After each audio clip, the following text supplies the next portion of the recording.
আসসালামু আলাইকুম, কেমন আছেন? আশা করি সবাই ভালো আছেন। আজকে দেখেন আমাদের একটি ওয়ার্ডরোবের ঘষার কাজ চলতেছে। দেখেন আমরা পুরোপুরি শাড়ি কাঠের উপরে মালগুলা তৈরি করে থাকি। একবার ফিউজ সেগুন আকাশমণি কাঠের দেখেন ফাইবারগুলো সেগুন কাঠের মতন ফাইবারগুলা র্যাকগুলো বাঁচতে আছে। দেখেন একবার যেটা আপনার আকাশমণি কাঠ যেটা চিকন পাতা এটার দেখেন সেগুনের মতন আপনার এই ফাইবারগুলো বাঁচতে আছে, অনেক সৌন্দর্য।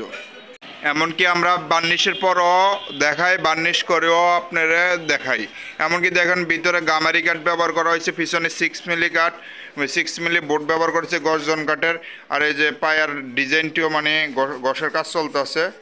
এই দেখেন এই যে ডিজাইনের কাজ চলতেছে অনেক সৌন্দর্য করে। এই সাইডে দেখেন এই যে ফাইবারগুলা, এই যে এগুলো হচ্ছে ফাইবার, এগুলো কালো কালো যেগুলো এটা হচ্ছে কাঠের ফাইবার।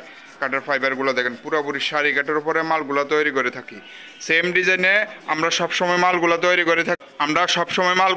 করে থাকি। আমাদের কাজের ফিনিশিং অন্যরকম। এই যে কোনা কাঠটা, হ্যাঁ, এই কোনাটা আমরা অনেক নিখুঁতভাবে মিলাই।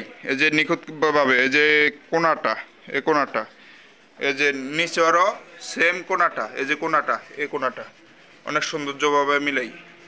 আমাদের কাজের কোয়ালিটি ফিনিশিং চেষ্টা করি ভালো দেওয়ার জন্য, অনেক ভালো করি। আর অবশ্যই যারা ফুল ভিডিও দেখতে চান অবশ্যই বার্নিশের পরও আমাদের চ্যানেলটিরে সাবস্ক্রাইব করে আমাদের সঙ্গে থাকবেন। আমরা অনেক ধরনের মাল আপনাদের মাঝে আনবো। আর দেখেন ডয়ারটিও দেখাইতেছি আপনাদের, একটু ডয়ারও দেখাইতেছি। যে এটা হচ্ছে একটা খাট, ফুল বক্স খাট। ডিজাইনটি ঘষার কাজ চলতেছে সেগুন কাঠের। পুরোপুরি বার্নিশ হলে আপনাদের মাঝে লয়ে আসবো। এগুলো হচ্ছে ডয়ার ওয়ার্ডরোবের ডয়ার, অনেক সৌন্দর্য। চিকন কাজের ভিতরে আমরা কাজগুলো করে থাকি। এই যে হচ্ছে পাল্লা, চিকন কাজের ভিতরে আমরা কাজগুলো করে থাকি। আর সবাই অবশ্যই এই যে নকশার কোয়ালিটিগুলো দেখেন, ফিনিশিংয়ের কোয়ালিটিগুলো অনেক সৌন্দর্য। আর সবাই ভালো থাকবেন, সুস্থ থাকবেন, এ কামনা আমরা করে থাকি। সবাই ভালো থাকবেন, সুস্থ থাকবেন।